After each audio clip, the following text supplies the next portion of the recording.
Hi friends, मैं हूं अभिजीत और आपका स्वागत करता हूं मेरे यूट्यूब चैनल एआई वाला में। आज हम डिस्कस करने वाले हैं डेटा स्ट्रक्चर के टाइप एरे के बारे में। तो एरे होता क्या है, कैसे काम करता है, कितने टाइप के होता है, ये सब हम डिस्कस करने वाले हैं। सबसे पहले अपन बात करते हैं एरे होता क्या है। एरे होता है ग्रुप ऑफ वेरिएबल्स जिसमें सेम डेटा टाइप्स के एलिमेंट्स होते हैं।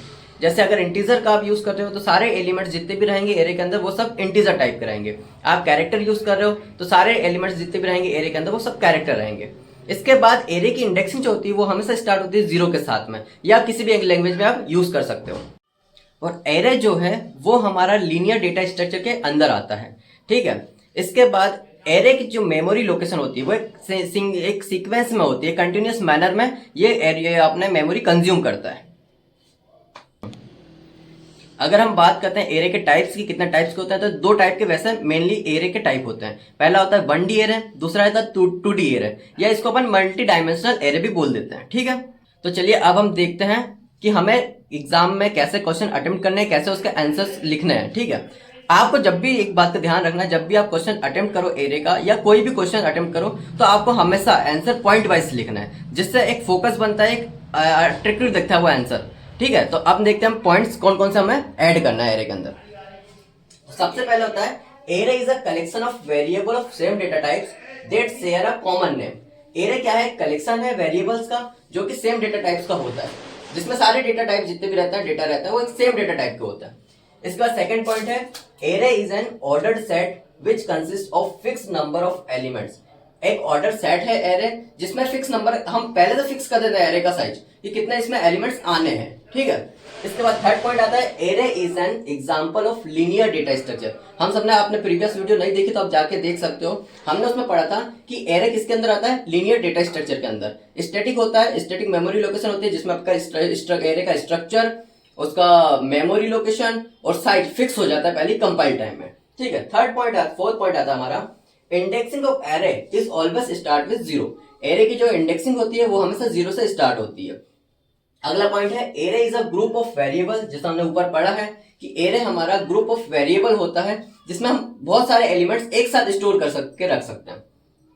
नेक्स्ट पॉइंट है it always consume memory in a continuous manner. जैसा अभी हमने पढ़ा array single same memory location को कंज्यूम करता है, लेकिन इसमें जो मेमोरी लोकेशन रहेगी वो आपको अलग अलग जगह नहीं मिलेगी। इसमें हमेशा जो मेमोरी रहेगी वो आपकी एक कंटिन्यूअस मैनर में ही मिलेगी। जैसे अगर आप हम एक एड्रेस का एग्जांपल लें, 101 आपकी एक एड्रेस है, सेकंड एलिमेंट को 102 मिलेगा, थर्ड एलिमेंट 103 मिलेगा, फोर्थ एलिमेंट 104 मिलेगा। ऐसा नहीं कि 101 पे पहला एलिमेंट है और 109 पे सेकंड एलिमेंट आपको मिल रहा है, ऐसे। ठीक है। अब बात करें हम एरे के टाइप्स की, तो टू टाइप्स के एरे होते हैं। पहला होता है 1D एरे, दूसरा होता है मल्टी डायमेंशनल एरे या 2D एरे बोल देते हैं, कहीं कहीं आप बुक्स में इसको 2D एरे भी पढ़ोगे।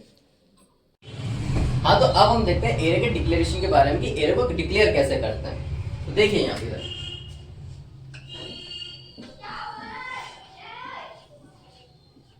ये हम बना रहे हैं 1 डायमेंशन एरे के लिए। तो अब ये देखिए, ये हमने एरे का डिक्लेरेशन किया है। इसमें अगर हम इंट की बात करें तो इंट है यहाँ पे हमारा डेटा टाइप, जो कि हमें डेटा का टाइप बता रहा है कि हमारे एरे के अंदर किस टाइप का डेटा आएगा।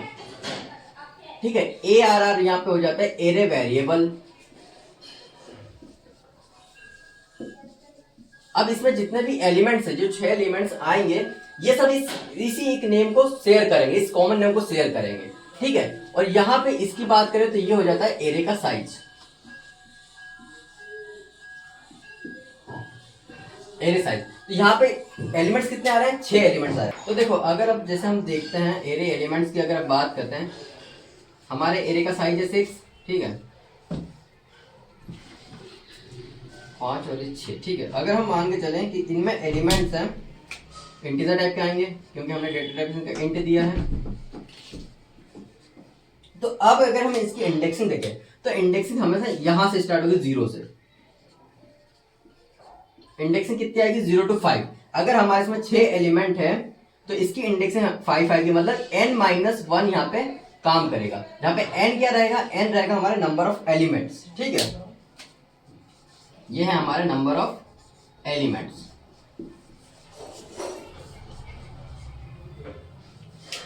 ये हमारी जब 1D एरे बनेगा तो ये जो हमारा ये पार्ट रहेगा ना, ये रहेगा इसमें RS। RS मतलब रो साइज, ये हमारा रो साइज रहेगा, ठीक है। और हम इसकी अगर बात करें तो इसमें ये अपना हो गया डेटा टाइप, ये एरे वेरिएबल हो गया, एरे साइज हो गया है, ये अपना रो हो गया है, रो का साइज है 1D एरे है। तो हमने अपने प्रीवियस वीडियो में ये पढ़ा था कि जो नॉन प्रिमिटिव डेटा स्ट्रक्चर होते हैं उनको हम किनकी हेल्प से डिराइव करते हैं, प्रिमिटिव की हेल्प से। जैसा आप यहाँ देख सकते हैं, एरे हमारा क्या है, नॉन प्रिमिटिव डेटा स्ट्रक्चर, जिसको हम डिराइव कर रहे हैं प्रिमिटिव की हेल्प से, एक डेटा टाइप की हेल्प से, ठीक है। यहाँ पे हम अगर हमको यहाँ पे एरे के एलिमेंट्स कैरेक्टर चाहिए होते हैं तो हम यहाँ पे कौन सा डेटा स्ट्रक्चर यूज कर रहे होते हैं, कैर का, ठीक है। अब देखते हैं हम मल्टी डायमेंशनल एरे या 2 डायमेंशनल एरे, ठीक है। इसको हम कैर टाइप का बना देते हैं,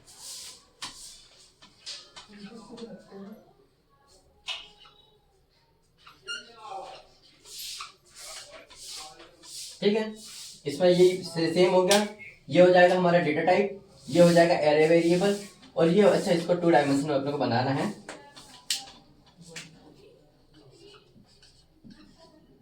ये हो गया, ठीक है।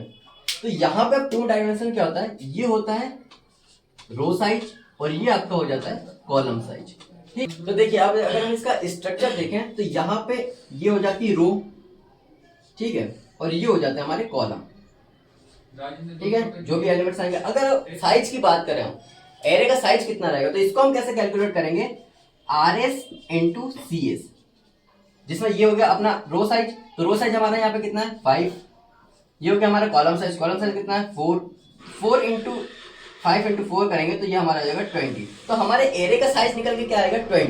तो ये अगर आपको एरे का साइज कैलकुलेट करना रहेगा तो रो साइज इंटू कॉलम साइज हम कर देंगे। तो ये सब आपको एग्जाम कॉपी में ये सब पूरा एक डिफाइन करके आना है इस स्ट्रक्चर मैनर में, कैसे 1D एरे काम करता है, कैसे 2D एरे काम करता है, और क्या क्या उनमें कैरेक्टरिस्टिक होता है। तो ये हो जाता है अपना डेटा टाइप, ये एरे वेरिएबल होगा, यहाँ पे आप डाल दो रो साइज कॉलम साइज बता दिया हमने, ठीक है। इंडेक्सिंग बता दो, इंडेक्सिंग स्टार्ट होती है 0 के साथ में। तो अगर हम इसके एरे के स्ट्रक्चर के बारे में देखते हैं तो जैसा अभी हमने पढ़ा है कि ये हमारी रो हो जाती है और ये हमारे कॉलम्स हो जाते हैं, ठीक है। तो इसका इंडेक्सिंग कैसे आती है, हमने पढ़ा है एरे की इंडेक्सिंग स्टार्ट होती है 0 से, तो ये 0 रो 0 कॉलम, ये हो जाती है 0th रो फर्स्ट कॉलम, ये हो जाता है 0th रो सेकेंड कॉलम, और ये हो जाता है 0th रो थर्ड कॉलम, ठीक है।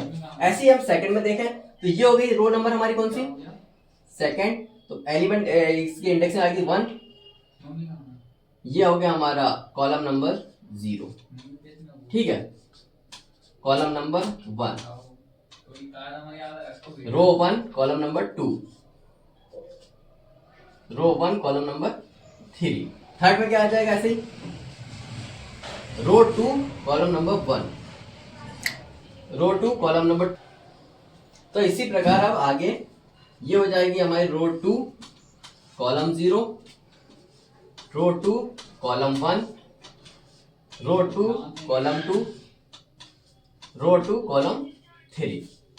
नेक्स्ट में क्या आ जाएगा फिर, रो 3 कॉलम 0, रो 3 कॉलम 1, रो 3 कॉलम 2, रो 3 कॉलम 3। नेक्स्ट में क्या आ जाएगा, रो 4 कॉलम 0, रो 4 कॉलम 1, रो 4 कॉलम 2 और रो 4 कॉलम 3। साइज हमने निकाला देख ही लिया पहले, तो इसमें कितने एलिमेंट हो जाएंगे, RS इंटू CS, 1 2 3 4 5 इसकी रो साइज हो गया, और कॉलम कितना है 1 2 3 4 हो गया इसका कॉलम साइज। तो इसमें टोटल नंबर ऑफ एलिमेंट कितने आ जाएंगे 20। तो ये था हमारा एरे, जिसमें हमने डिस्कस किया एरे के टाइप्स कितना होते हैं, डेफिनेशन क्या होती है, और एरे को कैसे डिक्लेयर किया जाता है। बाकी आगे हम डिस्कस करेंगे स्टैक, क्यू और लिंक लिस्ट के बारे में, जो कि हमारा डायनामिक डेटा स्ट्रक्चर के अंदर आता है। तो और अगर आप मेरे इस चैनल पर नए हैं तो चैनल को सब्सक्राइब करते जाइएगा और कमेंट करके बताइएगा कि आप अभी कौन से सेमेस्टर में हो, ताकि हम उनके सब्जेक्ट के सारी वीडियोस के टॉपिक्स के लिए वीडियोस बना सकें। Thank you.